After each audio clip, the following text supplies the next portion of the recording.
I'm going to tell everybody in school, if you want to see my dad on YouTube, to say on it, the tape never lies.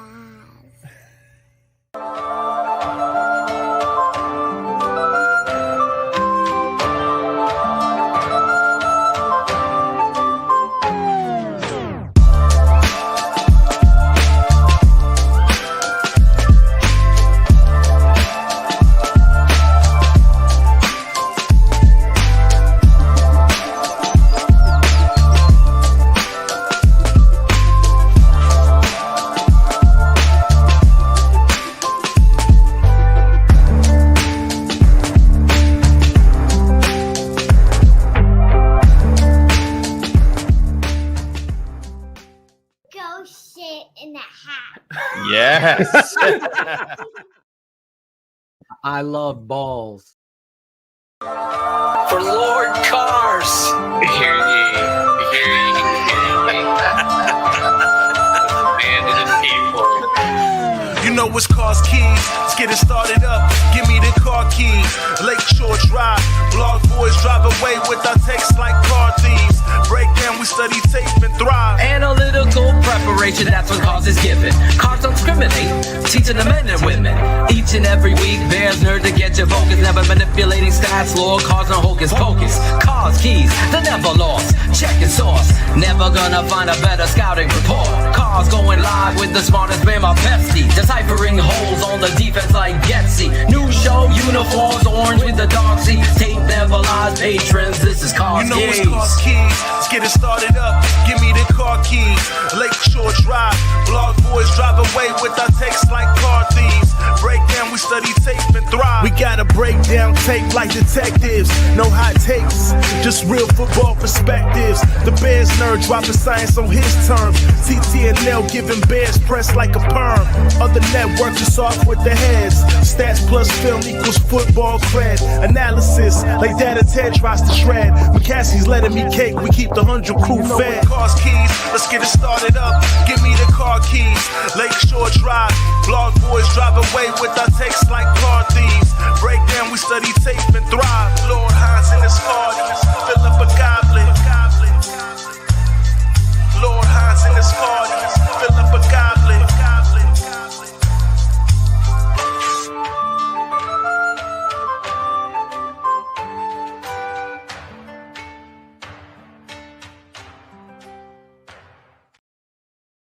It's Cars Keys, Season 2, Episode 36. We're back, and it's Packers Week. Is everybody excited? I know I am, but I'm going to go grab my guy here, get him out so we can get right into this and talk some football for once. Let's go.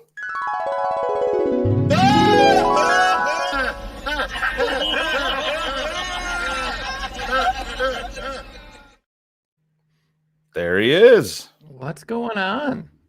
The resident TTNL nerd slash analytical guru slash Drake May hater.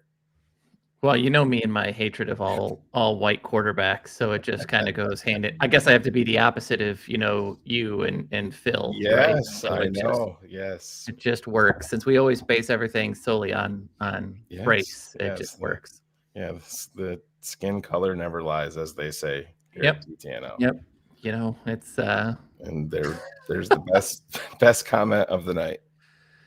She was very terrified that a video of her was going to pop up. So the show's not over yet. Oh, good.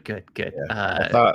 I thought Steph might be upstairs counting push-ups by Maisie right now, but we found this Instagram reel of like a parent who says like every time that their kid starts arguing with their other sibling that they start making them do exercise.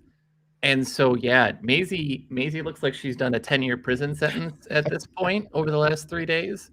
And I feel like the guy from Full Metal Jacket, right, just screaming at them at all hours. Right. But you're gonna do what you're gonna do. Oh man, what an interesting season, Cars. We're coming down to the end here, but we're not playoff bound, but it still feels like there's a lot to play for. I think you can see it just in the Bears players. I think you can feel it in the pressers as they're talking. And just as a fan and analyst myself, I feel it. My problem is, and I know we can get into your prediction for the game. Pretty sure your feeling is going to be similar to mine, though. Yeah, I've been burned way too many times by being in a good spot with this team, feeling that, this is going to be the turnaround.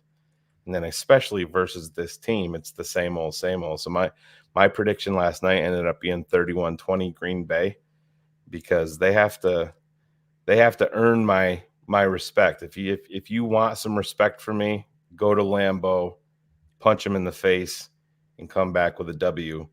And until then, I'm in, I got to see it to believe it mode when it comes to the Bears and the Packers. Well, and still, right? Like, this is the second time we've won back-to-back games. They haven't earned it, Right. And I think the beginning of the season, I said we should be around between 7-10 and 10-7. And if you had told me basically after New Orleans that Right. was still going to happen, Yeah. I would have just completely laughed at you. To go 5-2, which is, I think, the other interesting part that we sit here, is the Bears have gone 5-2 over the last 7. The Packers have gone 5-2 over their last 7. You've got two warming up teams, but kind of similarly to Atlanta, they're warm on offense and they're ice cold on defense, whereas Atlanta was vice versa. And so it's another one of those games where it's going to be a little different, where this one is our best squad against their best squad on defense versus their offense, and a battle of almost attrition depending on the week on the other side of the ball. And it terrifies me. Yeah, I'm right there with you, man. There was a guy in the chat last night kept on asking if the Bears have a top 5 secondary, and they have the potentially to be that and higher, absolutely. But you know what? Again, I put it on. You have to prove it to me against it. I don't want to call Jordan Love a big time quarterback, but you know what? I wish our quarterback had 4,000 yards and 30 touchdowns. Yeah, It just, you know what I mean? It just, the skepticism creeps in, Cars, just because of the entire situation. it's Because deserved. it's so Chicago. Yeah. It's deserved. How many times have we sat down and we kind of walked into week 1 and the coaching staff felt like they had already deserved sort of some credit and really laid a goose egg and didn't figure things out until the first half of week 4, and then completely forgot it the rest of that game. And you look at the similarities between the way that we've attacked Tampa, Minnesota, both games, Kansas City. Aggressive defenses and us are nightmares, and it just, nothing has ever come easy. The games that we should win, we have won, but the fact that even with Tyson Bagent starting it with 16-13 against Carolina was atrocious. That you won 12-10 against a really bad Minnesota team. You're the only team to have the ball 40 minutes in a positive turnover battle and lose a game. Mhm. I can't. In good faith, I'm every right time there I with sit you. down and go, this is a game they're going to win, Yeah. they lose. When I say this is a terrible matchup for them, like I did last week, they go out and dominate for large stretches of the game. I still don't know what to make of this team at all. I hear you, Cart. We've been doing this a long time, man, and I always go back to the John Fox game. I think you and I were probably texting back and forth during that game. The Thanksgiving game in Lambeau. Aaron Rodgers played. That was I think it was the Tracy Porter game. That was to me, oh, here we go. This is John Fox, his statement win. Cutler played decent that game. And it's just like, you get so many of those moments in Chicago, and it's followed up by not even mediocrity. It's just, typical Chicago Bears. But just to ruin everybody's day real quickly, since you mentioned it, as it sits right now, Jordan Love in his first full season, if you put him in a Bears uniform and put his numbers up here, Yeah. He would be the franchise leader in passing touchdowns in a season. He'd have the franchise lead by 5 yards in passing yards in a season. Yep. And this is a step back for the Packers almost, right? And I think that's the other thing we sit here and do. It's crazy to me to look at that and be like, wow, he would be the franchise record holder with that type of year. And what would we be saying about Justin if his wide receivers were what they have in Green Bay? He needs more weapons. How about Christian Watson taking a massive leap back? How about, Jaden Reed has been really pretty good. Romeo Doubs has been really pretty good, but there's been a lot of drops. There's been a lot of inconsistency in that group. There's been a lot of games where they struggle. That's a good question to sit down and ask. What would the season look like for us if that was our wide receivers? It would look nowhere near as good as it does today. I think about this team without DJ Moore on offense, and yikes. Yeah, Can you imagine if we went into this and it was Chase Claypool, Darnell Mooney, and what we've seen? It's really terrifying. Yeah. And again, but really impressive how important DJ Moore has been to this franchise. Amazing. And they're asking him today about his Pro Bowl snub, and he's like, what do I need to do? Do I need to dance more when I get in the end zone? Do I need to be more flashy? And he goes, if that's what I need to do, I'm not going to do it because that's not me. And I'm like, there you go, DJ. It's perfect. Consummate pro. I mean, and you look at it, it's the opposite of what Amon-Ra St. Brown has been like, who has been livid at his thing. And you look at it, I can't really disagree with any of the people. Maybe Mike Evans, but the dude is still putting up a 13 touchdown monster year. Yeah. But you can't argue against any of the guys that made it. It's a deep squad. Yeah, absolutely. But let's turn it over to the slideshow here, and let's get into this Packers game a little bit. Well, what I first want to do is just kind of reemphasize just how good Montez has been for this team. And I include New Orleans because it was his first game here. It wasn't going to look good, but I think it's really interesting to look at how different that team has been. To go from, you're basically giving up 10 points less a game. You are getting to the quarterback in a total of 7 games, right? That is almost 3 sacks a game when you had 9 through the first 8. You are getting almost 2 interceptions a game, multiple different turnovers every time. It's really impressive to understand for a move that was almost, Shane, unilaterally mocked by so many people, and people are still somewhat doubling down on this and saying, I still wouldn't have made that move. Listen, it's a whole lot better. And to sit there in 8 games and he's 3rd on the team by 2 to Justin Jones and 1 to Walker in QB hits. And still leading Washington. Yes. It's crazy. How crazy is it that everyone's like, he's the 4th wheel on that team? And Daron Payne and Jonathan Allen have not been the same players since he's gone. Cars, you and I had legitimate concerns the day they made that trade that it went through. We were excited about them adding a piece, but we talked about that. I think we talked about it on the pop-up show that day.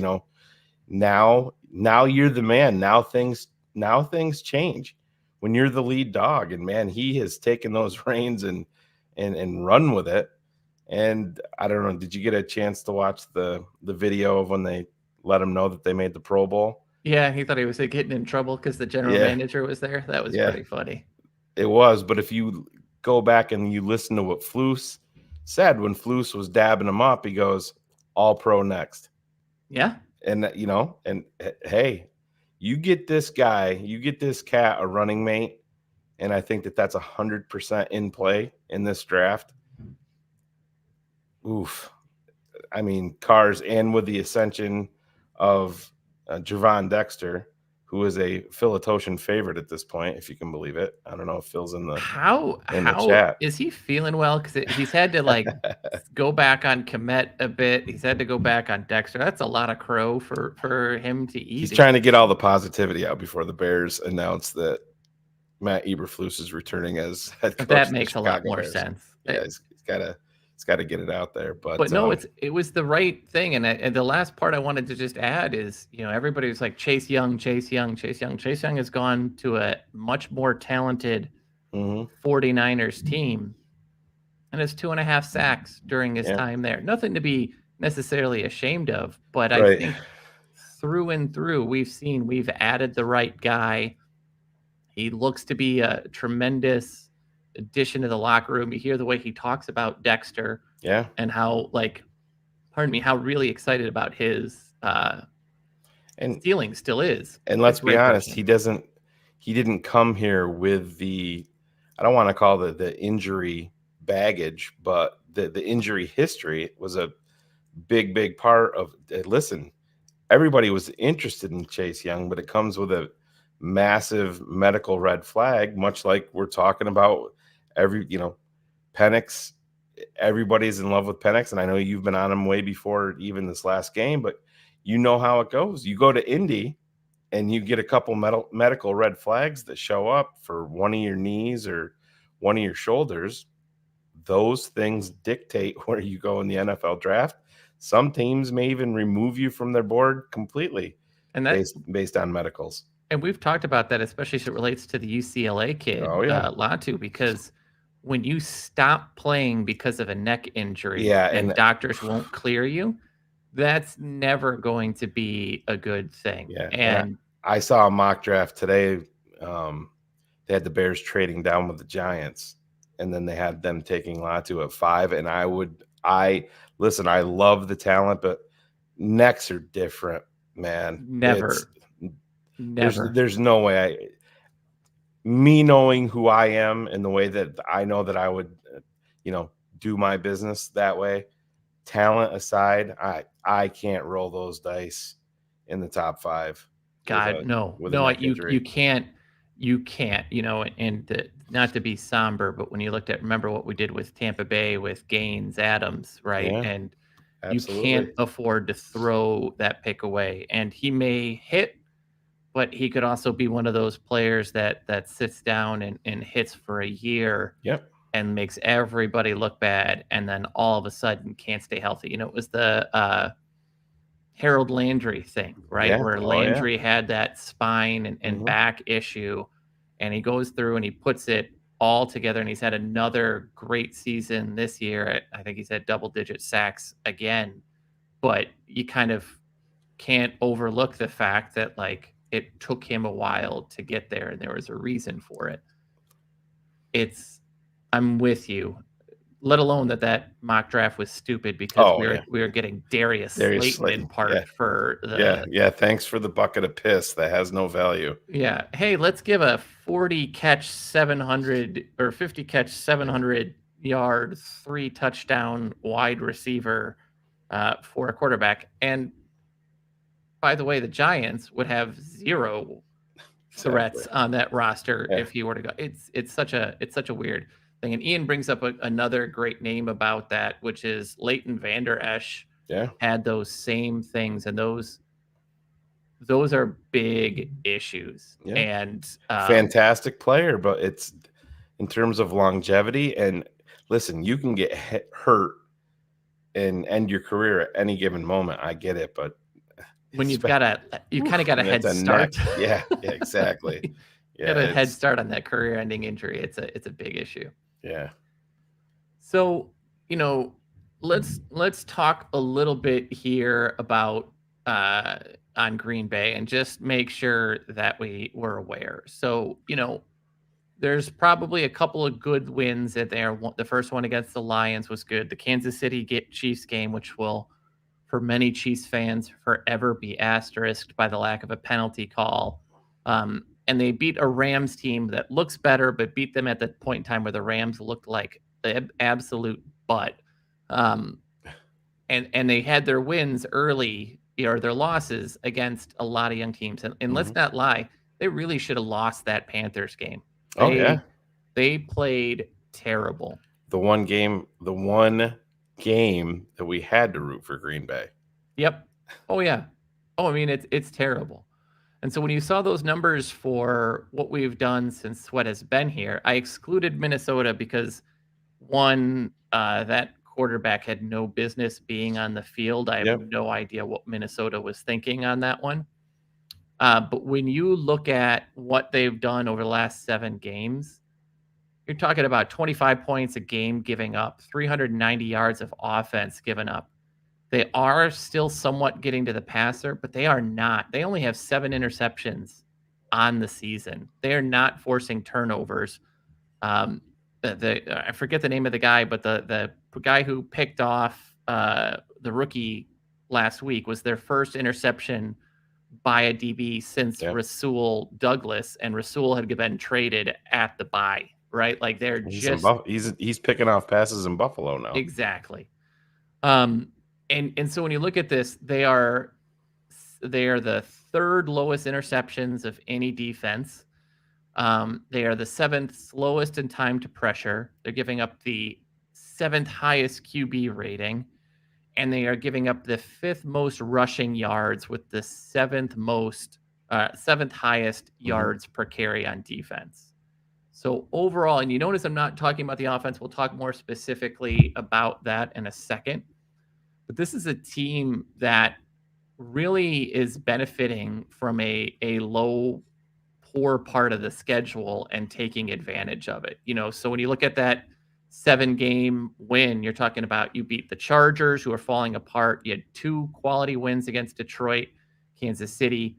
You lost to the New York Giants. In fact, you couldn't get to DeVito at all against the Giants. You lost to Tampa Bay.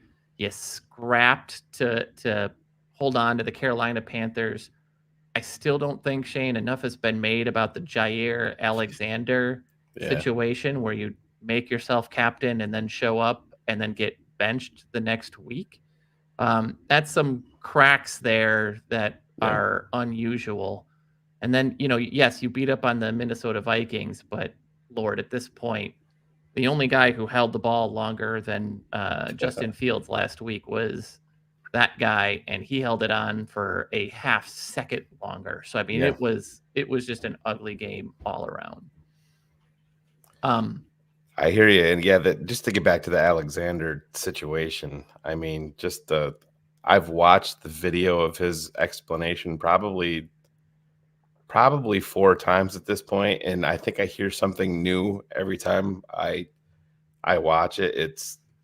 He's a different guy anyway, even before this. But I mean, honestly, Green Bay, absolutely, you had to send the message for something like that. And I don't care if you're from Carolina or what it is. They who was it? Hogan Johns had one of the guys from Green Bay on talking about it, and he was the original guy that saw it. He's like, I wonder why Jair's out there. I know he wasn't one of the guys because they have rotating captains.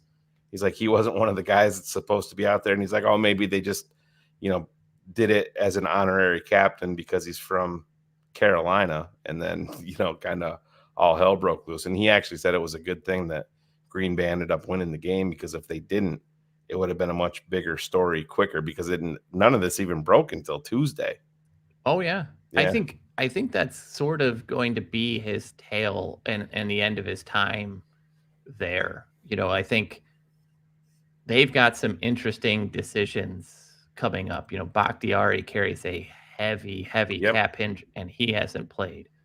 I think in some ways they regret a little bit the Elton Jenkins signing, because as good as Elton can be when he's healthy, Lord, he is never healthy. And it's another Bakhtiari. But I think, when you have a bad defense already and your best player is on your defense, probably not your best player anymore. It's probably Rashawn Gary and Preston Smith. But when that guy, the one draft pick that you really hit on outside of Rashawn Gary, the one, and all of a sudden you're Yeah. now garbage, Right. and that's a big issue for them, It's- and for a team that is, God, I'm trying to look like barely under the cap for next year. They actually might be over. Let me look again. They're $10 million under the cap next year. Yeah, and they're gonna have to extend Jordan Love because Jordan Love's going to be going into a contract year. Yeah, and Love's contract for next year is only 7-7. Oh yeah, so that's they're not going to let him go into next year on a playing in a contract year. No, because he's got $5 million that is already deferred until next year. But you're looking at, Bakhtiari's a $40 million cap hit next year.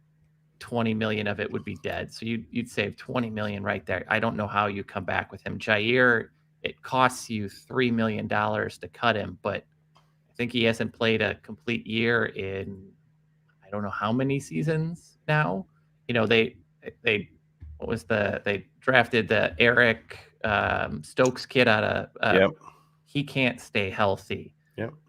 The only guys that have really played all 16 games have been Preston and Rashawn and Kenny Clark, who are really good players. But yeah, Clark, he's a notorious Chicago destroyer. He's never what they say. He's 14. Is he 14-0 against Chicago? Is that what they something said? ridiculous. Yeah, yikes. And it's but even Lucas Van Ness, he's not had a terrible year. 3 sacks. I think he's under 10 QB hits. I don't know how they're using him. Not a lot. Yeah. I've never seen a team with so much invested in defense getting such minimal returns on it. Like Quay Walker, sure, he had the interception and touchdown against us. Hasn't really done a whole ton. No. Devontae Wyatt, not for first rounders. And I said, even on Wyatt, I just never, he was an older prospect coming out anyway. Oh, yeah. Wyatt was. And because they had they had the 2 first rounders that year, correct? Yeah, he's already 25. Yeah. And in year 2. He is a year younger than Rashawn Gary. Yeah. And what year is Rashawn Gary in? 4? 5. 5? That's crazy. That's crazy. And so that's what I say. Like when you look at it, there's a reason that the strength of schedule stuff comes in. And you could argue the same thing for the Bears, right? You have quality wins really against Detroit and Atlanta. Everything else has kind of been bad wins, right? Like, or wins that you'd expect. They're not overvalue. Green Bay has been a lot of the same. Their best win is that Kansas City game. Oh, yeah. So it's really 2 disappointing teams overall, and it really shows you again just how bad the NFC North really is. Hey, if you, like I said, you can say whatever you want about Chicago, and at one point, we were saying ourselves, you're one of the worst teams in the NFL. Obviously, they've improved from that, but even then, they're not far away at all, Cars. If the Bears aren't contending for the division title next year, it's a massive failure. And it does frame the conversation, because next year is Jared Goff's last year under contract for the Lions. It's going to be Jordan Love, who I think has played himself into an extension. Minnesota's going to be hitting the reset button. But if you look at this as a Bears fan, Detroit has really sort of collapsed. Even if you take that Dallas refereeing debacle away, they have not been the same team. Green Bay has not been the Green Bay of old. Even when you look at their touchdowns and all those passes, how many of them are the big, deep plays? They're not there. A lot of these are shorter passing plays, shorter touchdowns. They're still getting a couple here and there, but a lot of these passing touchdowns are sub 15-yard. We got there with the run game plays. The one thing that everyone should just keep in mind is the Bears will look at this and realize just how fragile the NFC North really is. Yeah. If you make the right moves, Ryan Poles' discussion about taking the North and never giving it back really holds a lot of water, because you've got older teams. And yes, Green Bay is incredibly young on offense, but they've got nothing on defense outside of 3 players. And so they've got such a long road to haul, and they're going to have to come up with Aaron Jones, right? And what's going to happen with him and his number. Yeah, exactly. It's another really set for us. Another Bears killer. Oh, it's been insane how good he has been against us, and how frustrated and how much I hate him because of it. Yeah. So as we talk about it, let's talk about them on offense. So everything with them starts up front, and it's really more the edges than anything else. So Gary and Smith have 17 of their 40 sacks. So they're about just under 50%. They're just under about 50% of the overall QB hits. So they are making everything happen at that point. Again, I do think it's ironic how much Packers beat writers destroyed us for Sweat's deal, and he's looking even better than Gary after his deal, but I digress. Bryce Young has topped 250 yards once in the NFL, and it was against Green Bay. They can, and you can, even with the pass rush, which can be good with those folks, you can throw the ball around. The Giants have given up 81 sacks on the year. I want everybody to recognize how insane that number is. That is 5 times a game. We talk about David Carr, how he got destroyed after a season in which he got sacked 70 times in Houston. New York has 11 more on top of that. The Packers could not get to DeVito with a time to throw of 2.7 seconds. So that the average for a quarterback right now is around 2.65, 2.66 seconds.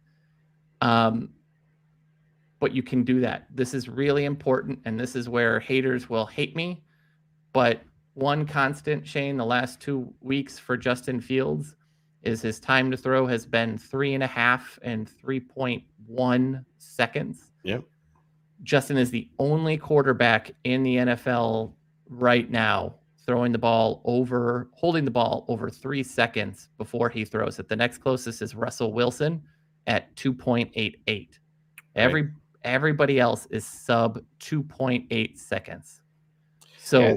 And I saw people push back on the TTT, the time to throw numbers, and saying that Justin is trying to make plays, but it's because there's a lot of times he's just not throwing the ball on time, so he has to make a play to get out of trouble. And I'm not saying that that's every single down. Yes, there is times when the offensive line breaks down. We have seen that, but all of that contributes to it. Listen to what Carr's just said. The only quarterback in the NFL over 3, and the next closest is 2.88. The average quarterback is 2.65, 2.66. And if you remember earlier, I talked about how Robert Schmitz had talked about that drop back, right? And how much slower it is. We heard Josh Lucas talk about the slow, deliberate nature of some of those plays. You have to get the ball. This really has to be a sense of urgency, right? In the drop back, and these things have to happen. And it's complicated because of the fact that he still does have a longer windup. So if he is slow in a drop back with the longer windup, it makes some of these windows disappear. And it is, I just see a question. What was Bajent's? Bajent was 2.7 as on the season. So you're talking about a third of a second faster, basically. So the reason I talk about that number is, and just to throw for comparison, Tua is 2.2 seconds to throw, right? So you've got these wide ranges and these outliers each way. But what I'm saying is this can't be one of those games in which we hold the ball for forever. This is a bad defense. This is a bad cornerback group. This is not a team that gets to the quarterback quicker. So this is a game where the quick game has to happen. You've got to stop being so deliberate in your drop back. You have to make quick decisions. The ball has to come out quicker. And if it doesn't, that's going to be an issue. That is going to be, if we lose, is because either both schematically we're still drawing up all these things for too long. We're waiting for too many deep plays. Everything is these 15+ yard pass plays without a lot in the middle of the field. That's going to be a problem. 4 teams all rushed for over 200 yards against the Packers. A lot of teams have rushed over 140 and 150.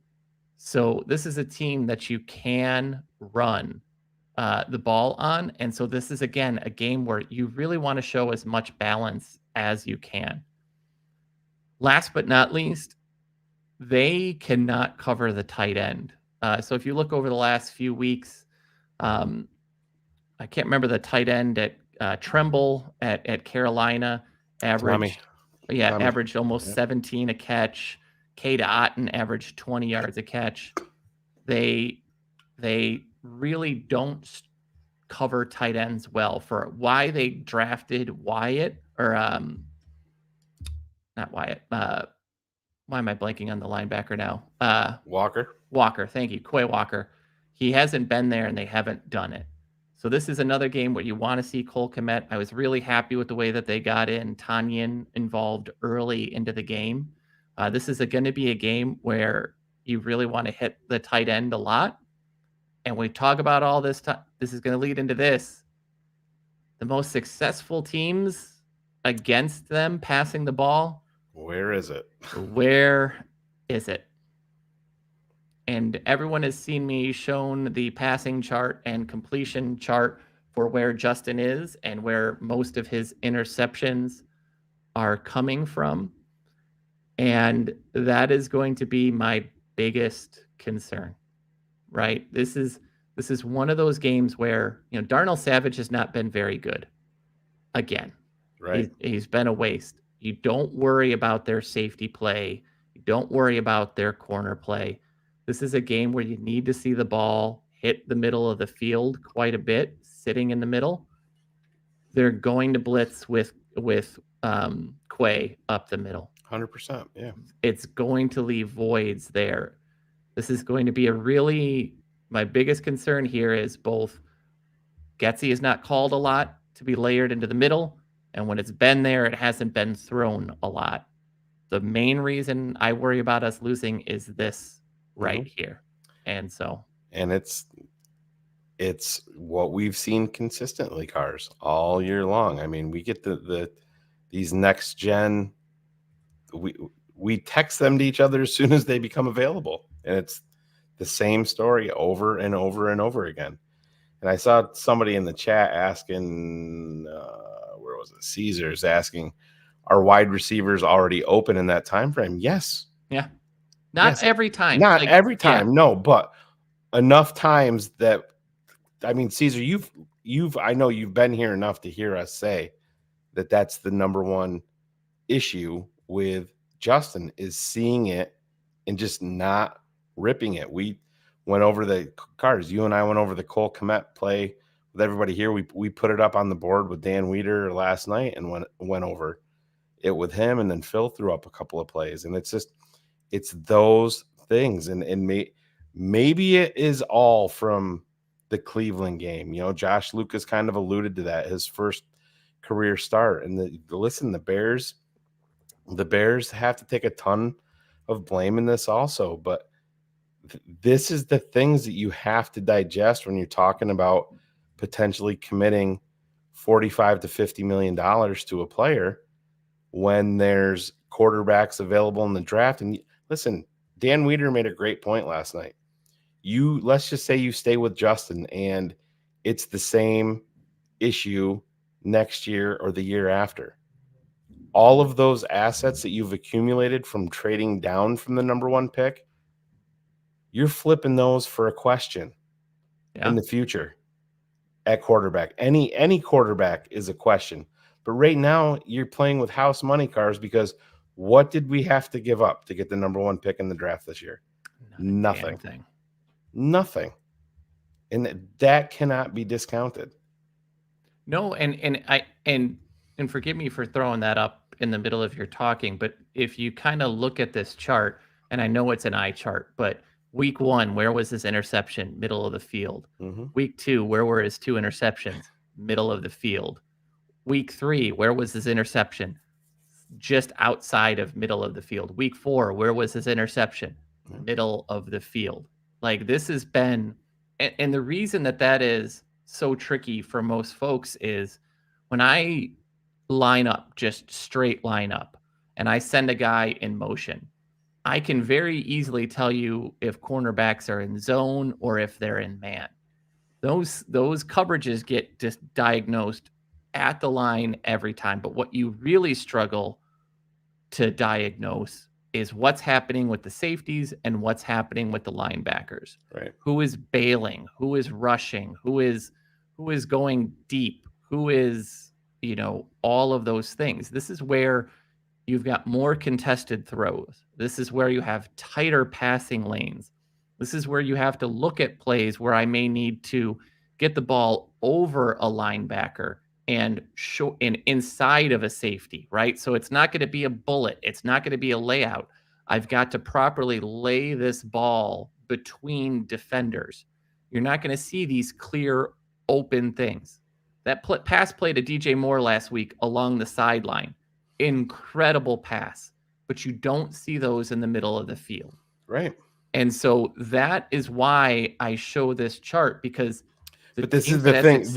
This is the problem, Cars, because we talked about this last night, and there's going to be a rebuttal in the comments, I'm sure, within the next 30 to 45 seconds. They're going to say, well, what about the pass to Tyler Scott? That's not, yes, you see it sometimes. It's very rare is what we're saying. Yeah. It's extremely rare. Are we saying that he can't throw the ball to the middle of the field? No, we're saying consistently he does not. And that's the matchup, right? Like if you look at where you have your issues, and I will clearly admit that he has been playing better football as of late. I'll never sit down and expect perfection. That is never it. But there are parts in the field, if we leverage that Detroit game, he missed Scott early the first time, he got DJ Moore late. Those things they're just not happening consistent enough. And that's the thing of, and we will never fully know, is this a chicken or the egg solution? Is it that they're not calling it because Justin's not throwing it, or Justin's not throwing it because they're not calling it? This is a game where you have to call it flat out. It should have been called last week against Atlanta. They've got solid linebackers, but nobody that should make a stop. And you look at everything, there are 0 pass plays in the middle of the field longer than 10 yards. Rick, it's everywhere. I mean, literally everywhere where Mahomes throws the ball. It is. Yeah. And if you want, hold on, we'll just do this. We'll do this live on air because, we'll fuck it. We'll do it. We'll clean it up in post. We'll clean it up afterwards. But if you want to see what that looks like, hold on while we process. Talk amongst yourselves. I give you a topic. The Industrial Revolution was neither industrial nor a revolution. So here comes. There. Yeah. Let me remove the comment so you can see it. Yeah. There. Everywhere. everywhere. And we can't make that comp. Somebody said last night, they're like, well, I've seen Mahomes miss passes. Yeah. And my response to them was, well, which one of his 2 MVP trophies or his 2 Super Bowl titles are your favorite? Well, I mean, where's the it's I think the thing with me is, for most folks in this thing, they'll look at certain plays and be like, that's it, one side or the other. He had that incredible escape of a sack last week. Incredible. He had the one against Cleveland where how Myles Garrett didn't get him is beyond me. Right? Yeah. But so you can look at that and you see that's the quarterback that I want. The harder part is that we're just missing the standard play. The spectacular is incredible, and I love the spectacular. And you can't live there. You can't. Buffalo's offense, when it fails, is because the standard plays are not working, and Josh is having to go make the spectacular more frequently. My biggest concern and the biggest discussion that they have to figure out is, I think, can Justin still get better? Yes. He is still an improving guy. I think he still has room to grow. But I think whatever you may feel about him, the Josh Lucas breakdown was really the one where he struggles with slow, deliberate ball movement with an elongated throw. And so the on-time stuff is difficult. The reason that Tua looks like so much of a better quarterback minus the talent is because the on-time stuff is coming. The reason that Brock Purdy looks so good is because the on-time stuff is coming. That is the biggest thing. If you look at how this works, and the reason I keep emphasizing things like time to throw, and I'm just going to show this up because I think yeah, you're right. He was. But guess what? If you can't talk about something because you make a mistake or you drafted the wrong guy or you got somewhere, none of us would have jobs because we've all made mistakes. Right. Nobody bats 100% in this. Oh, Kareem does, though. Just ask him. I mean, Kareem's more interested in trying to point out that somebody is wrong, and Justin Fields is right. And I mean, come on, you're making a comp that he just made a comp that Patrick Mahomes lost to Tom Brady in the AFC Championship game. Yeah, those things are going to happen. Then lost the Super Bowl. He's been in 3 Super Bowls. And he's been starting how many years? And I'm not saying that Caleb Williams is going to do that. It's not the point at all. Joe Burrow made a Super Bowl his second year. He made an AFC Championship his third year. A good quarterback elevates you. I think that what you have to figure out is the whole decision is right now, who gives you a better ceiling? Who has the most room to grow? Because when you look at it, the biggest comp that I will give you, and I will fully admit that Justin Fields is significantly more talented than Jared Goff, but is what Detroit did last year with Jared Goff. At no point should he stop you from upgrading at that quarterback position. Right. It is what has to happen. You either have a great quarterback or you have a pretty good quarterback and you need an incredible team around him to go. So many people were sitting down and saying, now that we have a true number one, that this is going to be better. And now all I hear is, well, we have a number one, but the number 2 and the number 3 are terrible. So we got to do that. And then we got to add a left tackle and then we'll be fine. Fields is flawed and growing is correct. Absolutely. But what I'm telling you is the way that I look at this right now is that his processing with an elongated throwing motion is the issue. And it's going to be his biggest limiter moving forward. And his slow drop back cars. We've documented all of this. When you have the slow release on top of the slow drop back. And It's I'm not asking for perfection, exactly. but when you look at it holistically, has he gotten better? Yes. Is he better than where he started? Yes. But that only gets you so far. Right, He and has a chance to be a top 12 to 18 quarterback in the NFL. I don't really take that, but so much has to be right around him right now for that to happen. Right. And Kareem, the thing about it is we're not saying people take, if you say anything remotely negative about Justin, listen, we all want him to be the best quarterback in the NFL. The point is, when you say that he needs time to grow, and again, we've said this here 754 times at this point. Money is the number one factor. And I don't want you to come here and say that you don't have to pay him for 3 years. Guess what? Not true. You It's have to make that not true. decision by next offseason. Exactly. And you're also passing up. Let's just say that Ryan Poles doesn't believe in one of the quarterbacks this year. Then he's your guy.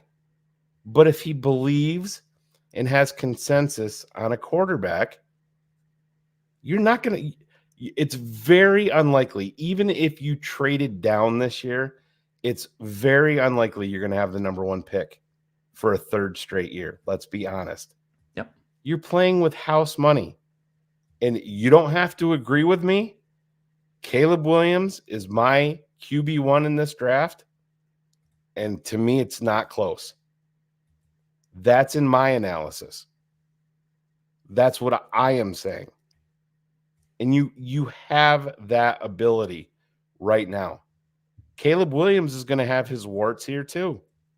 And when you talk about time to grow, he comes into the NFL right now as a more advanced passer than Justin Fields is right now. That's my analysis. And I don't think that, Cars, do you think that that is a crazy statement? Because I don't think so at all. No, and I think, but that's why I also talked about what's going on in the division. You know, when you look at where the division is at, now is kind of a time to make that reset if you're going to do it, because it's house money and the division is as poor as it is. So if you're not right on the quarterback, or you think you can improve at the quarterback position, or you think that a quarterback that you're looking at gives you a higher, a higher ceiling, you absolutely do that. And I think, it absolutely has to factor in that in the fourth quarter, Josh Lucas has talked about this. Justin Fields has the second most interceptions of everybody. He has one of the lowest completion percentages of any starting quarterback, higher only than Bailey Zappi in the fourth quarter. And what is it in fourth quarters that we know that happen? Teams change the way they scheme against him. They make tighter coverage calls. They push the ball. And again, Justin's biggest thing is, if I'm holding the ball a quarter of a second longer than any other quarterback in the NFL, and that's what I need to look successful, Right. while I have an elongated delivery, while I can't do this. These are the things. Will it shock me if Justin Fields is the quarterback next year? No, it would not. It wouldn't shock me either. That's my Cars, and I know you were busting my balls about this. I've said repeatedly, the only quarterback in this draft that I'm moving off of Justin Fields for is Caleb Williams. Beyond that, Justin's going to be my guy that I'm going to roll with. That's my analysis, and we're gonna just address this for the 1,000th time, because That's not true. And Paul posted in our YouTube comments earlier today, trying to do his breaking news thing of bullshit breaking news that's been proven false 15,000 times, Paul. So here's some breaking news for you. That's not true. But there you go. And neither is he wants Ownership. ownership thing. That has Oh, been by the way, that's also illegal in the NFL. yes. But this is my point, and again, repeating myself again. People are making things up along the way to justify how they feel, and it just makes no sense. It makes no sense. I can understand people not being in on Caleb, and I know we make a lot about the nail polish and the crying and things, and they're all valid concerns, but the same people that talk about it don't want to reference the LA Times article where a whole bunch of people talk about how he was in the locker room and how positive he was. And Kareem, this is the last one I'm going to show of you. Yeah, Jesus Christ, dude. First off, I'm not. Hold on, no, I don't care about that one. No. I'm not Phil. That's Phil's. Phil has his own show. I don't know if you notice he's not in this one. And he and I look at these things differently.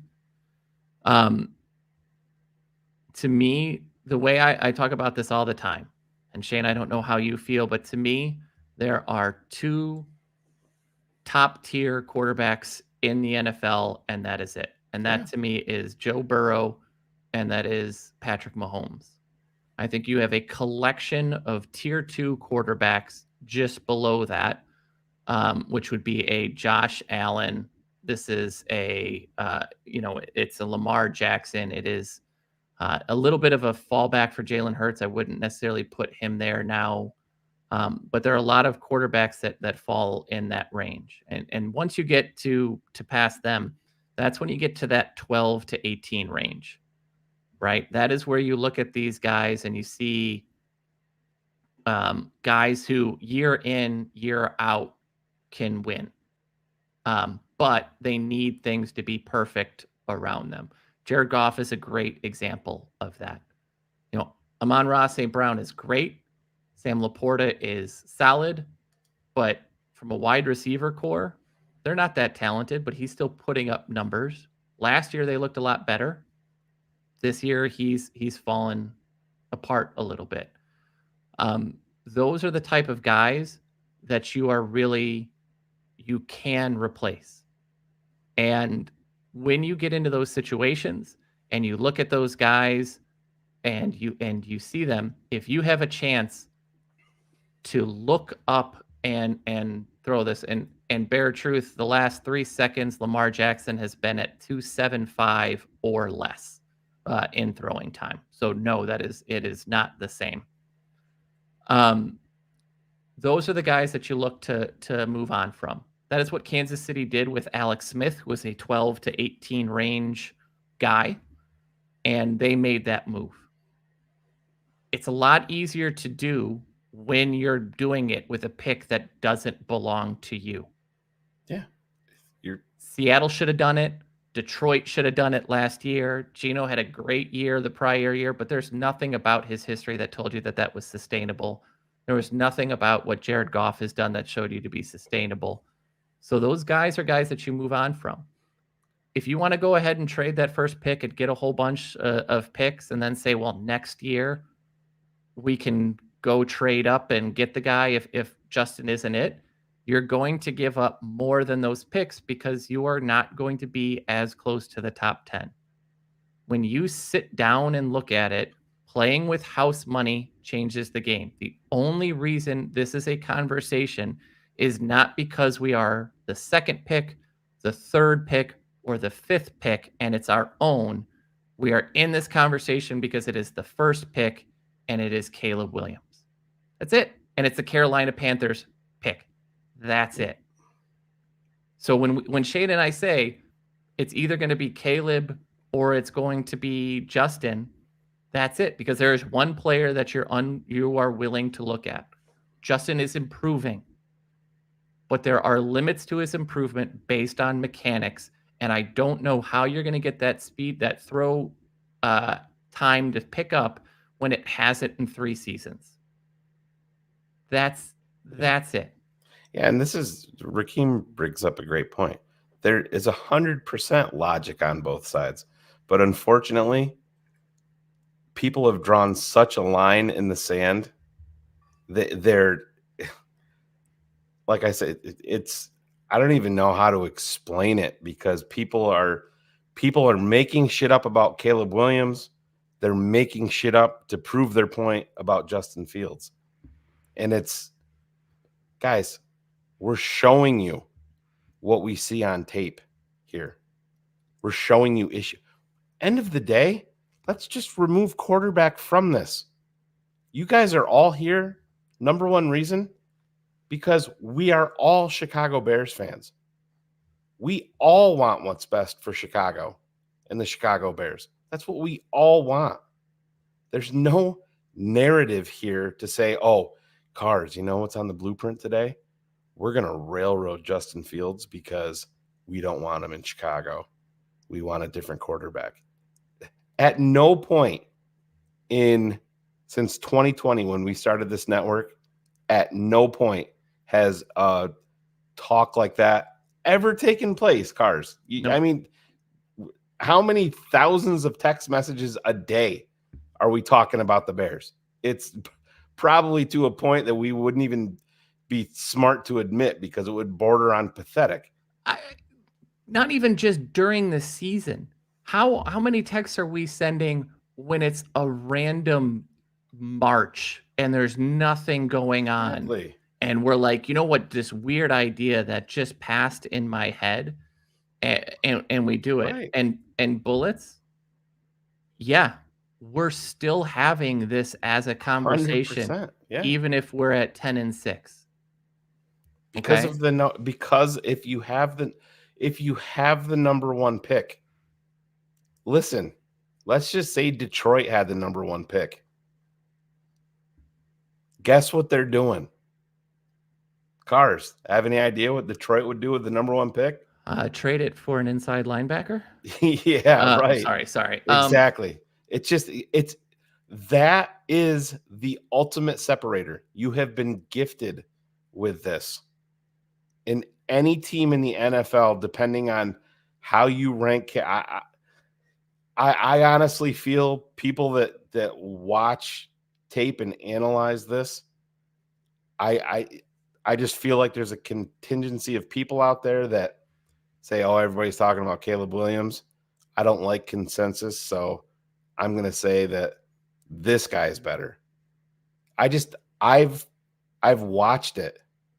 I know how I have these guys ranked, and we'll get into that more in the offseason. But I don't care if you were undefeated. It's still a conversation. It's still a point of conversation in your organization. The difference between a top 10 quarterback and everybody else, like, again, getting to a tier 2 quarterback, the difference between those two is you're consistently competing for a 10 plus win season, as opposed to doing it every now and then when the stars align and you get the right schedule. You know, those different things, they really matter. And if you want to do consistent winning, yeah, you can build a complete roster. Guess what we did during our time with Lovie Smith? We built complete rosters. Yeah. It may not have been as top heavy at wide receiver, but they were complete overall. What did Ted Phillips just say a couple of years ago? Oh, we haven't made the right decision at quarterback, but we've done it everywhere else. Yeah. Right? And I think if you look at it, Shane, the way the team that I'll reference for this is going to be the Minnesota Vikings and Kirk Cousins. Kirk Cousins is a perfectly fine quarterback, right? He would be the best quarterback in the history of ever in Chicago. Let that sink in. By leaps and bounds. By leaps and bounds, statistically. It wouldn't. Holy shit! But they have gone since he is there, right? They went 8-7-1, 10-6, 7-9, 8-9, 13-4. So what's the difference? Mm-hmm. They were talented teams all of those years. The biggest difference was they moved up when they were a third team schedule or a fourth team schedule. When did the Bears go 12-4? Guess what? They were the 4th division team schedule. Got that easy schedule. Went 12-4. What happened the next year? Got punched in the mouth. Yeah. Teams without that at a quarterback struggle to win consistently. And look no further than the Minnesota Vikings. We all this talk about the Detroit Lions. They have won one season. And guess what? They started off like shit last year, finished the season strong. They started so strong this year, and they're finishing weak. Does that tell you that that's sustainable? And that's a complete roster. Doesn't mean that there aren't holes in places. It doesn't mean that there aren't upgrades to have this. But having a complete roster, if you want to win time in, time out, you have to have the quarterback. The Vikings did that with Thielen and Diggs, and then Jefferson and Thielen, and now they're doing it with Jefferson and Addison. And guess what? Yeah. It is not consistent. Right. And don't forget about Hawkinson. And Hawk, yeah. And all of these things. You have all of these needs. You absolutely do. But look at the difference between Cincinnati this year and not. Look at what happened in Buffalo because their defense completely fell apart this year. Complete rosters sound great, and they're a wonderful soundbite. Philadelphia had a more complete roster last year than Kansas City. Way more complete. 100%. That 100%. defensive line, the second team defensive line for the Philadelphia Eagles would have been starters over the first team for the Kansas City Chiefs. Their backup offensive line would start for most teams last year. Correct. Philly. Correct. Offense. So he's talking about backups on the offensive and defensive lines. That it's just, and guess what? If Philadelphia had the number 1 pick in the draft last year or whatever, it's always going to be a talking point, no matter what. Are we going to be, is this putting us in a better position financially?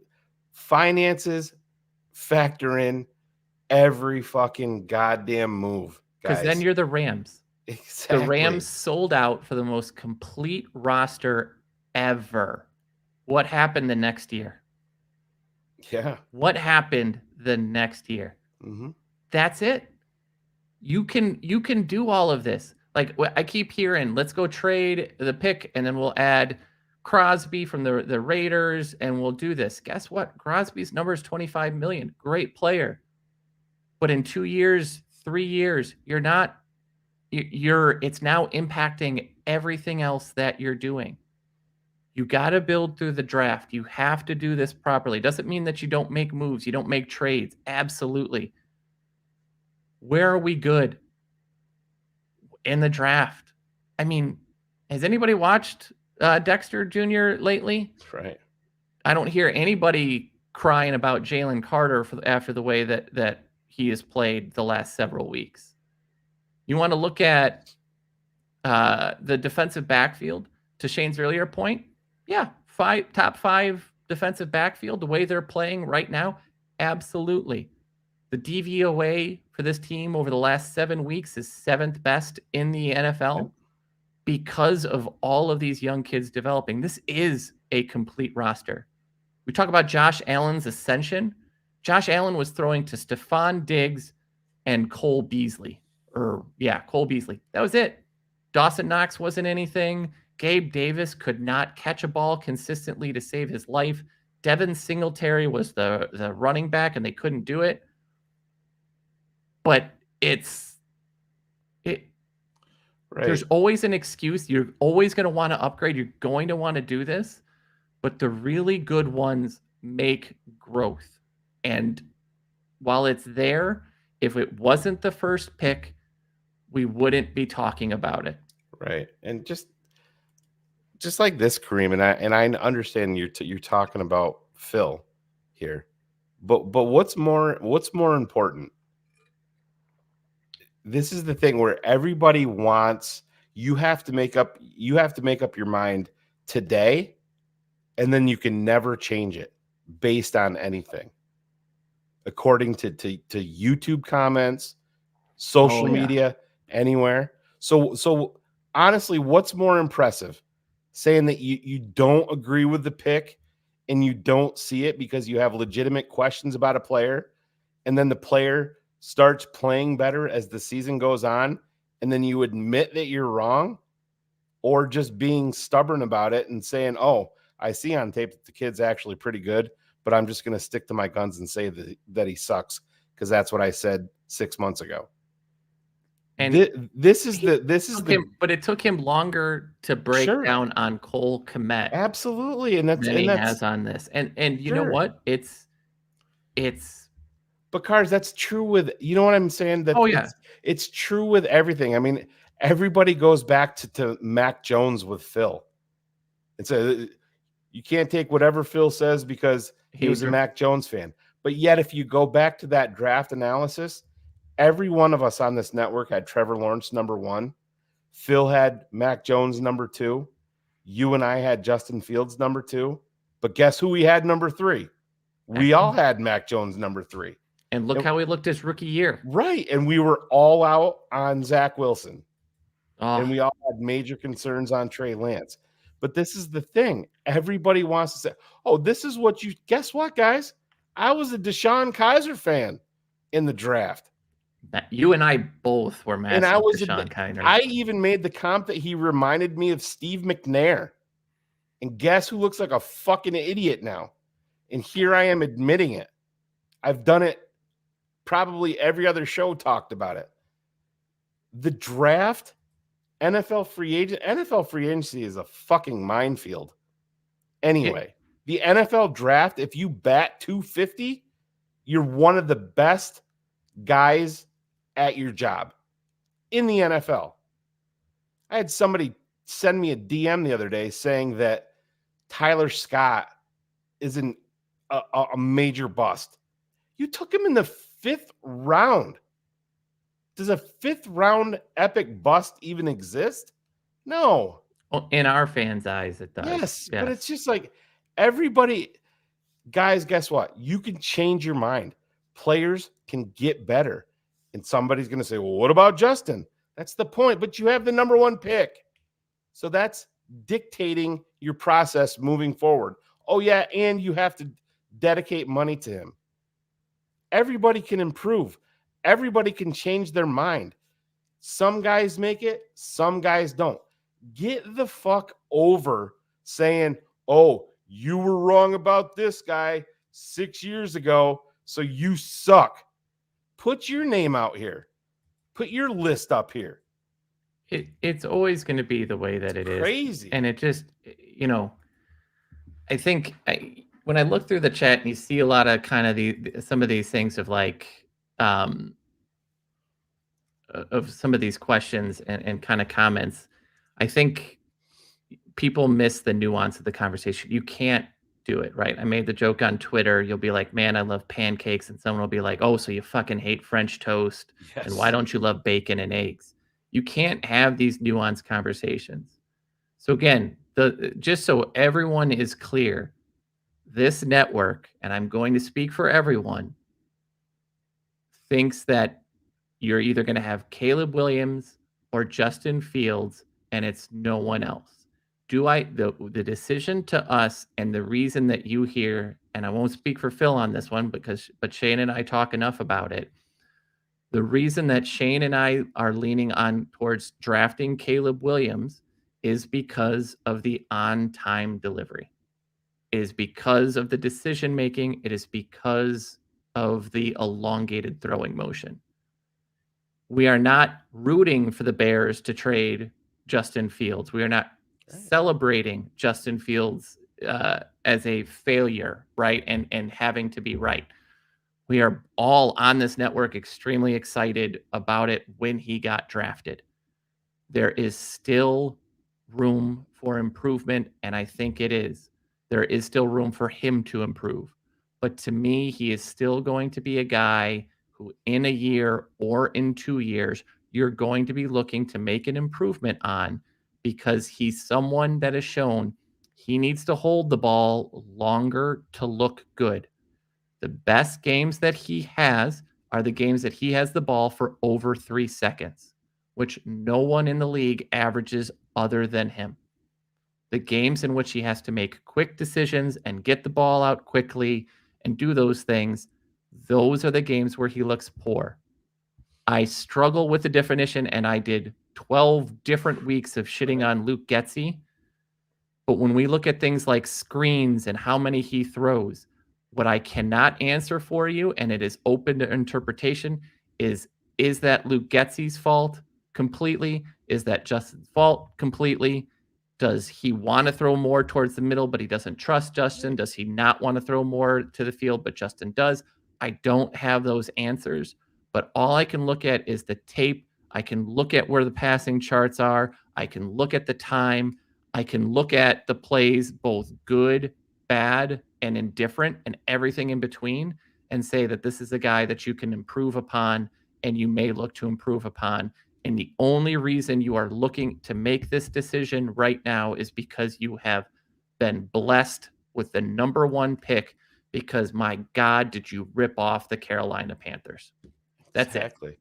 And that's let's just remove the number 1 pick from this, just as a for instance. So the Bears, let's say the Bears are drafted number 10. Guess what we're talking about?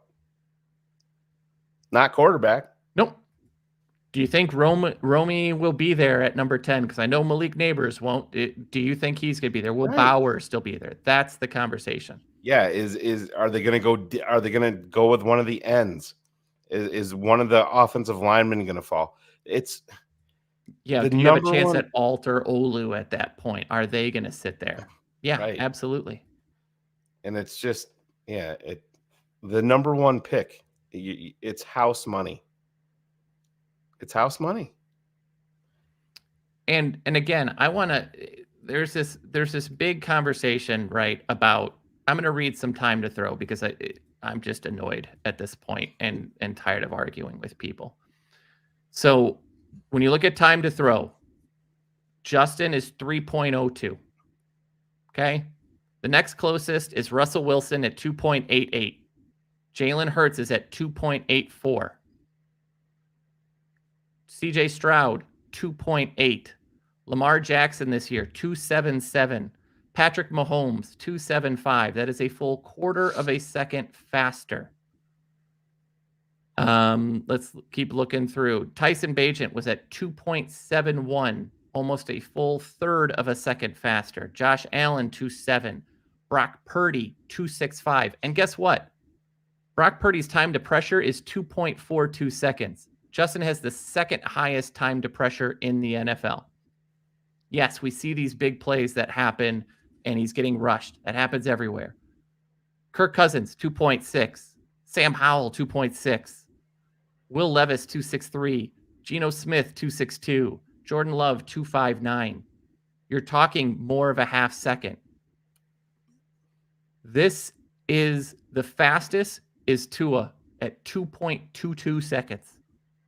2.22. That's an insanely low number, which is definitely influenced by the fact that he's got 2 guys who can get 80 yards down the field in 2.2 seconds. But after that, you're talking about, let's look. Trevor Lawrence is 2.29. Mac Jones, 2.3. Joe Burrow, 2.3. The reason that it happens, the reason that the pressure is there, is it is a slow, deliberate drop back. If you take a half second longer to drop back, if you take that out of the equation, Justin is throwing at 2.5 seconds. Guess what? It looks a lot different. Yeah. And what was Justin in college, Cars? 3-1, 3-4. And was that a lack of talent issue with what he was surrounded by there? Guess what, guys? No, it was not. Go look at his offensive line. Go look at his wide receivers that he had at Ohio State. And Cars, say that again. What was his time to throw in Ohio State? 3-1 and 3-4, if I'm remembering correctly. And Cars, what is it in the NFL? So last year it was 3.3, and this year it was 3.02. Only one in the NFL. And Stingray, I'm just going to show this. You're right, they don't, but we've kind of continually shown as well. Slants are timing routes. Yeah. Slants mean that the second I get to the back of my drop, I need to get the ball out. If I'm That's not where he getting to the back struggles. of my drop properly inside the time window, that play is gone. There are certain things that you can look at, and it really becomes difficult. And this is where usually analysts and doing analytics in football really get lost, where you want to look at things like combinations of time to throw, pressure percentage, and then really one of the more interesting ones that you want to look at is check down rate. So how often is the quarterback checking down? And the reason I'm saying that in that order is if you see a guy who is getting down to a check down, but he's got a really quick time to throw, that means that the wide receivers aren't getting open and he's not getting into the place in his drop. Or by the time he's getting to the time in his drop. So he is looking, seeing it, and going. When you have an elongated time and then a check down with a high percentage, that tends to mean the accumulation of all of those things mean that either the quarterback isn't getting to his drop back or that players are not open. And I'll never assign a percentage. You'll never, like, anytime you go, it's 75% this problem and 25%, it's all made up. It's a mixture of both, but slants are timing based plays. And Justin hasn't ever really had to make timing based plays. At Ohio State, timing was wait another 10th of a second. One of his 4 first-round pick, wide receivers who've gained 1,000 yards this season will get open. Those things matter. Yes, the play calling can be better, and we've talked about that ad nauseum. But I think it's really it. And I'm just going to show this because Brett, 0%. Wins are not a quarterback stat. Right. If you want to make it a quarterback stat, Brett, Tyson Bagent's a 500 quarterback. Right. And then I would ask you what Justin's win percentage is in his career in the NFL. I mean, it's not a quarterback stat. Never should be. And anybody who brings that, they put it on the NFL during games because it's a big, bright graphic that makes the quarterback up there. Oh, look how horrible this guy is. Oh, and now we can scroll across the Chicago Bears quarterback graphic where they haven't had anybody since Sid Luckman. That's where that is. It's just, come on, quarterback wins. Stop.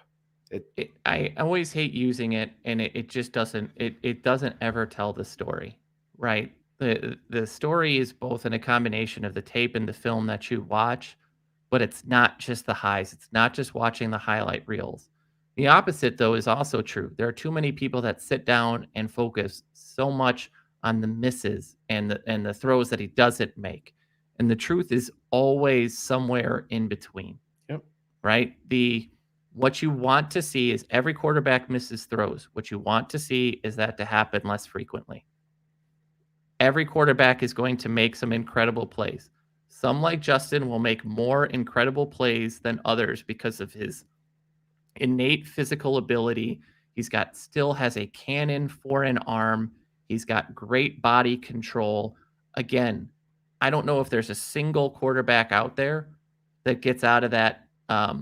Maybe Josh Allen that gets out of that Garrett Miles play in Cleveland. There are not many that do that. But you know what?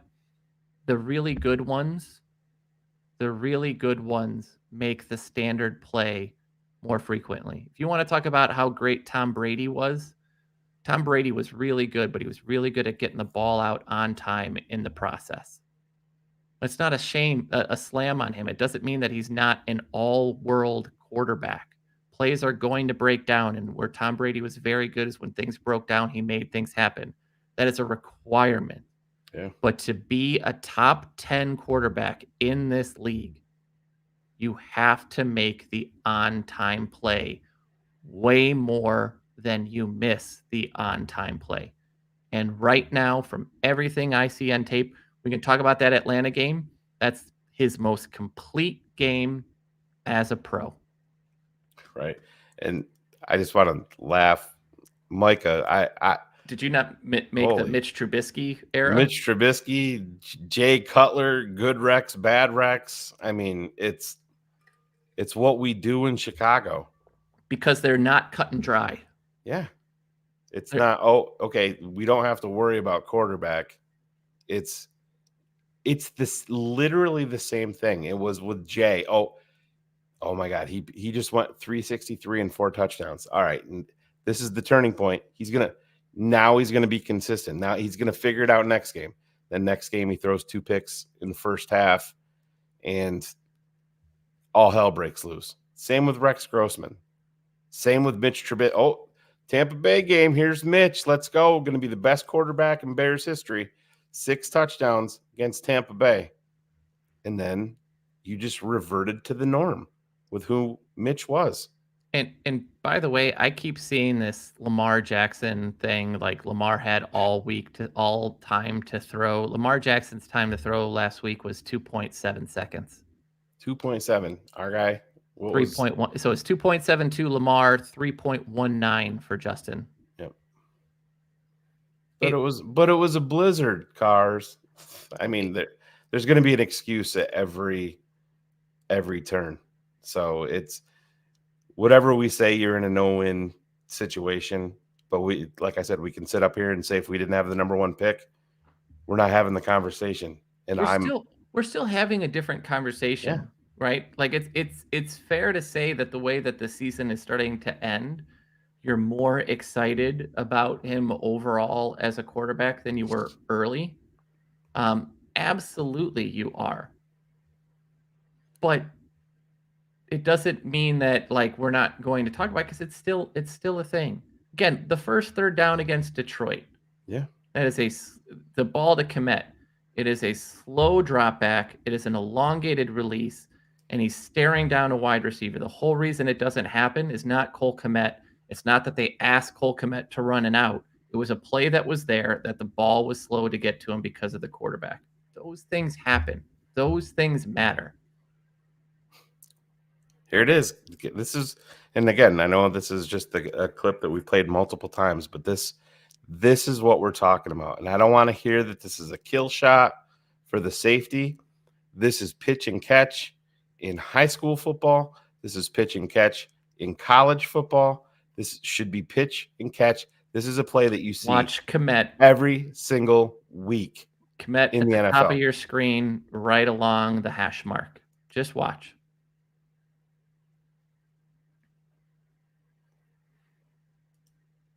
There he is. So there he's moved his head, and he's looking directly at him. That is a ball that should come out. That's a ball that should come out.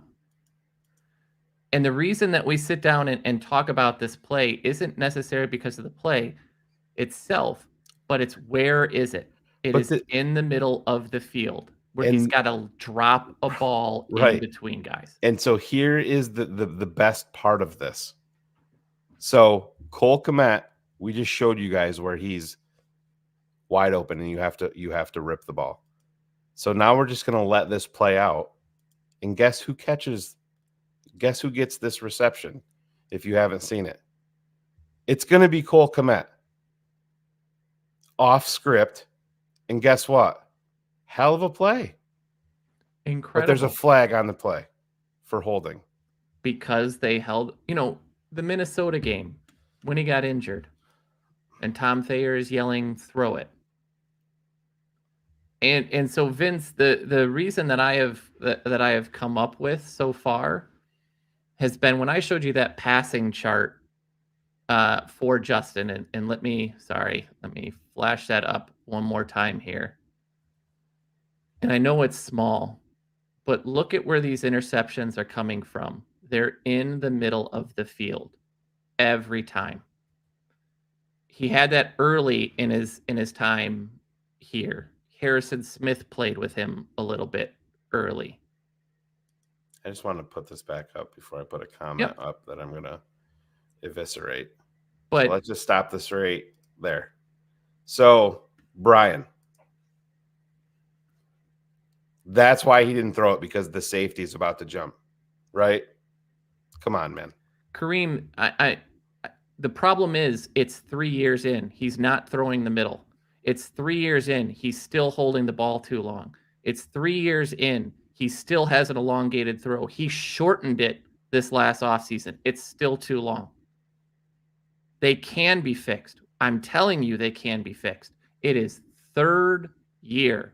Right. By now, that is fixed. Josh Allen fixed a lot of his mechanical stuff before year 2. It is before year 2. This is not a year 3 issue.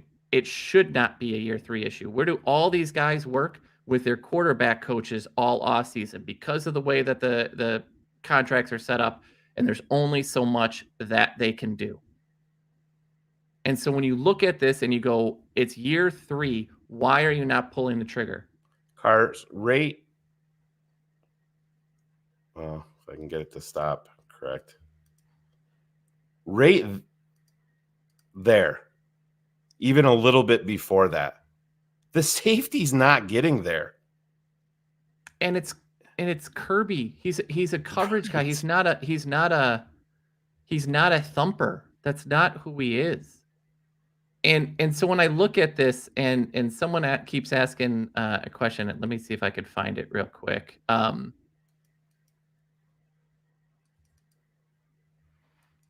It's because of schematically the way that Ohio State ran the scheme, and it's probably back to the way that he ran it in high school as well. The hardest position for a lot of these guys is to coach as quarterback, especially a guy who is athletic and gifted as Justin. I don't know how many of you watched high school football, played high school football, but where did your best athlete tend to play in high school? Was at quarterback, because they wanted to take advantage of their legs. So they never really worked on really good footwork. They never worked on proper mechanics. You take a guy like a Brock Purdy, who has nowhere near the amount of talent and athletic gifts, but guess what he did? He knew to make it, he had to be perfect every time. Perfect drop back, perfect, throwing motion. And they work on that. When you get a kid who's an athlete, it's definitely different, right? And so he's super fast, but he is slow and methodical in a drop back. And he still makes, to me, his throwing motion is still that of a shortstop, right? Like, it is still that elongated throwing motion. Right. And Kareem, we showed multiple clips last night of it. I'm pretty sure you're a patron, Kareem. And Phil has showed it on his breakdowns. And you can say that when we say that it's a miss, we're saying that it's a missed opportunity. And then say it's a missed throw. I understand. I know. Well, just hold on, though. Yeah.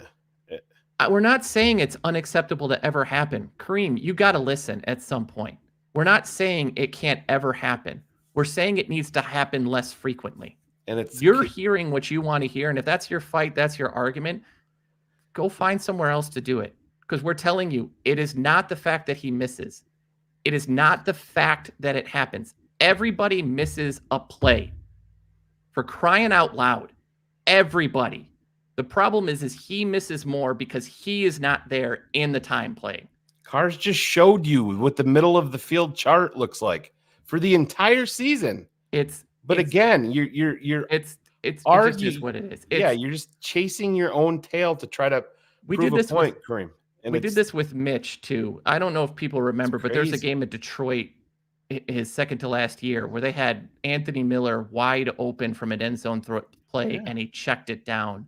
And Matt Nagy screamed at him at the sideline, and they called that same play a couple drives later, and he forced a play into it because he's like, well, I needed to do that last time. I want to get in trouble again. Yeah.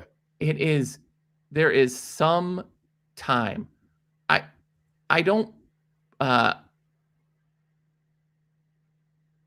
he doesn't hit it consistently. Kareem, go watch the Detroit game. Watch the Detroit game. He missed it the play before he hit DJ Moore. Yeah. The play before it was wide open. Yeah. He doesn't pull the Tyler trigger. Scott was 12 yards downfield, wide open to him in the middle of the field. The play he got injured. What was Tom Thayer doing? Throw it. Throw it. Live on the radio. Throw it. Throw it. 6.9 seconds? Yes. 6.9 seconds. Your not your play-by-play guy, but your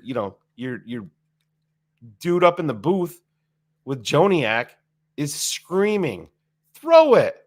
Throw it. Throw it. Year three. All you got to do is sail the ball out of bounds, and guess what? You live to play the next 4 games. And that's the other portion that nobody wants to take. He misses 25% of the games because of injury. I completely understand that, he should get way more flags. Absolutely. 100%. He should. But guess what? Did they ever call those plays against Cam Newton? Did they ever allow people to stop late hitting Cam Newton? Never. Ever. You have to do it. If you're a running quarterback, you have to at some point make it. What Lamar Jackson has done as a passer and the way that he has evolved over time has been incredible. He's not hit 20 touchdowns until this year, since his MVP season, right? He had 36 his second year. He missed everything, but he misses 2 to 4 games a year because of injury, because he's running, because of the hits he takes. That factors in too. When you hear people say like running quarterbacks can survive, yes, you can once you start making more of these throws consistently. Cam Newton's biggest issue was he couldn't make those throws. He didn't make them consistently enough. He was a career low completion percentage guy. And as of right now, that's where it is. And that's what Justin is on the season. He's 60.9% or something like that on the season. It doesn't excuse the drops that have happened. It doesn't. But if you're missing layups and missing these easy throws, it factors. And so that's it. Let's just throw up the last thing here real quick because we'll just talk about defensively. Because I thought we weren't going to do this, but we did. So as always, the one thing you got to watch for Green Bay is not Jordan Love. I know that's a little sacrilegious for the numbers, but really the catalyst to them going 5-2 has been the return of their run game. They're 22nd overall in attempts, but over the last 7 weeks, they are 13th. And when you look at those numbers, the biggest one that I want to hit on are the last 2, which is they are 6th in yards before contact per attempt, and that leads to that explosive rush percentage. Yeah. If they start running the ball, and again, the team is 3-1 when Jordan Love throws for less than 30 times. If they get the ball running and they start running the ball really, really well, this is going to be a game that you lose. This has to be a game where you hit these guys early. A.J. Dillon is straight trash as a running back. He is 3.4 yards per carry. He's not making anybody miss. He's old and slow. Aaron Jones has missed 6 games again. My brain is fried. I just read the text from Ryan Cox on Steve McNair. Lord. Yeah. Yeah. And anyway, so yeah. This should be a winnable game, but I think you are going to see a lot of this is all going to sit down on the big 3. The big 3, excuse me, of the decision. How is Matt Eberflus going to call defense? Yep. How situationally, especially situationally, if we see Justin Jones drop into coverage again, I'm going to lose my goddamn mind. How is Luke Getsy going to attack this defense? And can Justin Fields get the ball out quick and leverage the middle of the field? Guess what the key has been all season? the same 3 topics. Let's hope it happens. I have zero faith because they don't deserve it. Yeah, I'm right there with you. I picked, you got a prediction, Cars. I was 31-20 Green Bay just because for your same reasons. I've been burned way too many times. Do I think that the Bears should win? I actually do think that they should win. Absolutely. Do they have more than enough talent to go into Lambeau and punch him in the fucking face? I'll tell you what, if Chicago does do that, I'll be the dude on Twitter talking some shit. You don't think I don't have my Peter Bukowski meme I'm already made up to fucking post if the Bears win? Fuck yeah, I do. I got a video made that I'll fucking post. But we'll see what happens. But I can't wait for your Twitter account to get suspended like he fights for every time someone throws up the crying Bukowski meme. But I have us losing 24-18. Yeah, 24-18, yeah, and I was 30-21. So we'll see how it goes. And if you want, listen, secondary, wildly talented. I love our secondary. Guess what, guys? I changed my mind on Jalen Johnson. Go back in the beginning of the year. Cars, I think you were with me. Can't pay the guy. He's got to have more ball production. Well, it's not changing our mind. We said exactly what he needed to do. If you get ball production, Jalen Johnson is a great player. Guess what he said? Yeah. So guess what? And I think in watching that video of them telling the guys that they made the Pro Bowl, you don't think that was significant, the embrace between Ryan Poles and Jalen Johnson? I mean, Jalen Johnson, you can hear. And he said, appreciate you. Yes, I appreciate you so much. He's going to be a big part of where they're going in the future. Jalen Johnson's going to be a Chicago Bear. This team is talented, and we have the ultimate ace up our sleeve because we were gifted the number 1 pick overall. Maybe listen, guys, and we're going to sign off after this. And this is what it comes down to. And if you didn't hear me say this last night, I'll repeat it right now. This is going to come down to the M&Ms. And what are the M&Ms? It's going to come down to money versus maturity. The money aspect is going to be on Justin Fields and David Mulata's side. What their financial expectations are going to be moving forward. And guess what? It's going to be expensive. That's who Justin's agent is. That's who every agent should be. You want to get your guy the most amount of money, max value in a sport like the NFL. That's not a Justin Fields problem or issue. I want all of these guys to make as much money as possible. I get it. Maturity. Caleb Williams. You put both of these guys on tape, they're wildly talented. I'm talking about Justin and Caleb. That doesn't even need to. Dan Weeder said it last night. He's talked to executives in the NFL, and they took like 3 hours to break down tape of Caleb Williams. They're like, yep, okay. Pretty easy. You can see it instantly. It's not going to come down to tape analysis. It's coming down to maturity. When you sit down with this kid, does he sell you on the fact that he is going to be the ultimate leader, really, of the city of Chicago? Because if he's here and he wins, he's going to own the fucking city. Let's be honest. But you're going to sit down with him. Does Caleb Williams need and want football? Can he live without it? Is he interested in Heisman's, or is he interested in Super Bowls? That's going to be the separator in all of this, Cars. Because if you sit down with this kid and you have doubt, and it's going to happen more than once, if you have doubt that he is not that guy, that is the one thing that you can never question with Justin Fields, is his fucking work ethic and his leadership. And this is coming from me. That's one thing I am not worried about at all with Justin. Other things I can question. No, leadership and work ethic is not. And if Caleb Williams does not sell you on that, Cars, guess what? You can't fucking draft him. I don't care how talented you are on the tape. It's No, going to come down to M&M's, money versus maturity. It's absolutely correct. And I think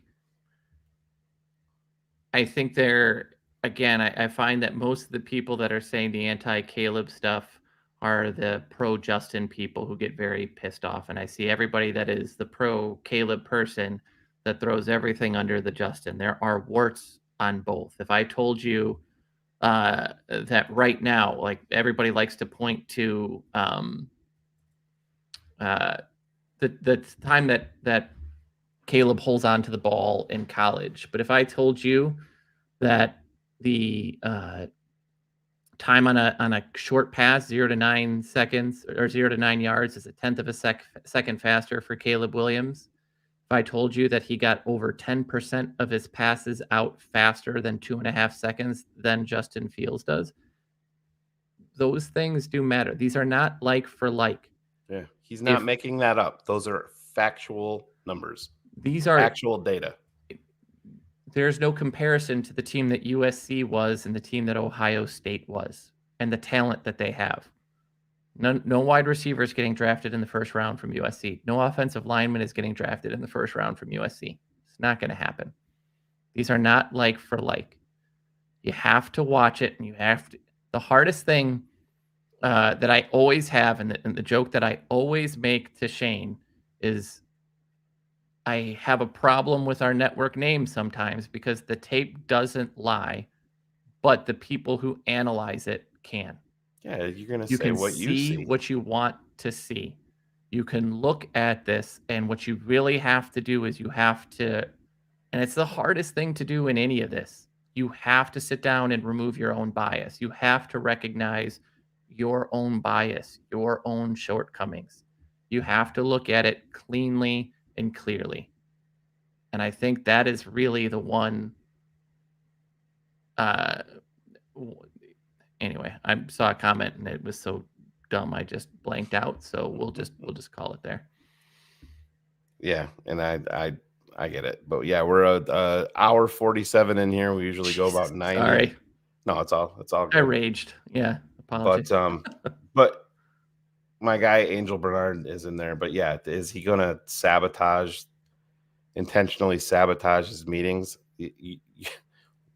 Listen, Chicago is the number one pick, has the number one pick in the draft, and you're not gonna have a bigger market until you get down to where's New York, number 5. But that's the other thing, Shane. I want to, if I could just tangent one more time. We keep hearing about like how it's going to be a player and picks. Look at the rosters of Washington, of New England, of Arizona. Look at the New York Giants. Look at the LA Chargers. Look at those rosters and understand those rosters are dog shit. They are terrible. The best players on all of those, their contract extensions kick in next year. So these teams, many of which are close to the cap already, would take an additional $20 million cap hit to do it. If the Giants go up and make that trade, they're dumb. I just showed you that they have given up 81 sacks on the season with 2 first-round picks, 2 top 10 picks as their offensive tackles. And guess what? Those tackles have been dog shit. If you're Washington, you can't protect. You don't have tools. You're going to give me Terry McLaurin, who's 28 and sort of a declining player. Who's he going to throw to? Who's going to protect him?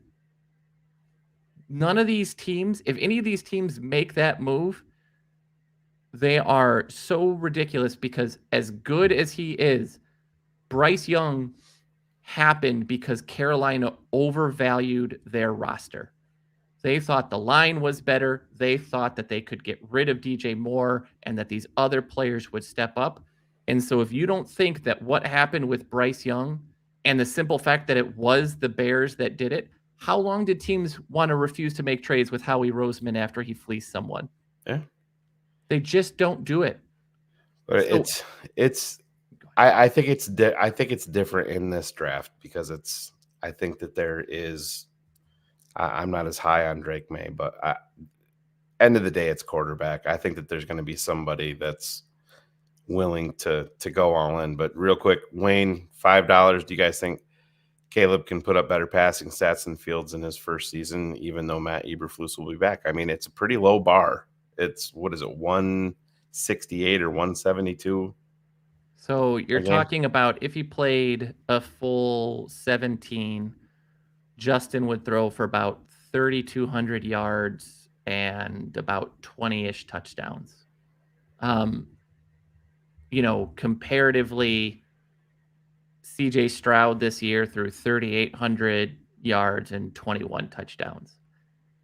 Yeah, it's the outside of running, because of how gifted he is, those are very easily replaceable numbers.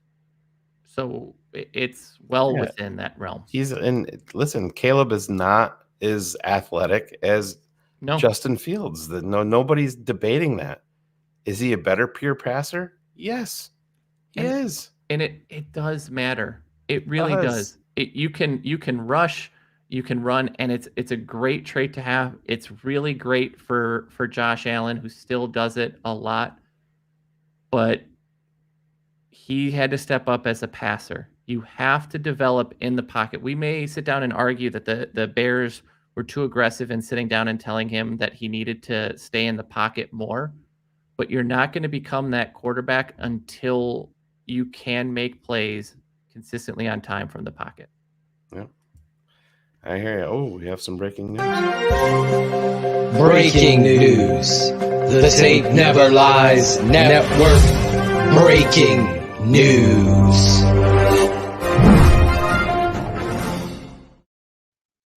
Not sure if you guys have seen this one before, but let's just address it for Ian. Caleb Williams has picked his preferred destinations in Chicago. Wasn't one of them. He might pull an Eli Manning. Well, Ian, we addressed that probably 32 minutes ago, and probably the previous 32 shows on this network, we've addressed the same issue that was bullshit. The destination that was talked about was Arizona because of Kyler Murray by his father. Chicago was not brought up at any point as a place they didn't want to be. So it's bullshit. There's been so much about this, and I hate to break it to you, you can't trust what you read on the internet. Oh, wait, we have some more breaking news. Caleb Williams wants ownership of that's right. The Bears and Bulls and the Cubs and everybody else. So it's great. But yes, Corn Planner is right. 757 times we've addressed this. But I'm sure we'll address it next week too, and on BHL and another Bears show and everything else in between. But hey, we love you guys. We're going to get out of here. So Sunday, the Bears are the 4:25 game, and BHL will be live at halftime for you patrons. The halftime show, and then BHL will go live immediately right after. And we don't have official word on when the Bears will be addressing the media in their post-season presser. Dan Weeder seemed to think that it would not be on Monday. We're hopeful that it is, but we'll see what happens. And I'm just going to commit, Shane. I'm going to be on vacation the week after this game, starting on Wednesday for a while, but there will be a Cars Keys season wrap-up episode at some point where we'll talk through it and plan for the off season and all right through it. So we'll commit to that now. We're going to do that, and then we're going to get into some off-season football talk, which is going to be fun. But live on Keeping It 100 next week is going to be our guy Adam Rank from NFL Network. So we're going to chop it up with him a little bit. So you know how we do here. There's always lots and lots to talk about, and we will make sure everybody realizes that Caleb Williams doesn't want ownership, and Chicago wasn't on a no destination list. Wait, he doesn't want ownership, but I had heard. Yeah, I think he wants control of the bean also. It's got to be called changed. It's got to be called the Caleb if he's drafted here. Oh, that makes a lot of sense. Yeah. A lot of sense. So, All right. We love you guys. We are out of here. We will see you soon. Go Bears. Fuck Green Bay. Right? Absolutely. All right. We out of here. Love you guys.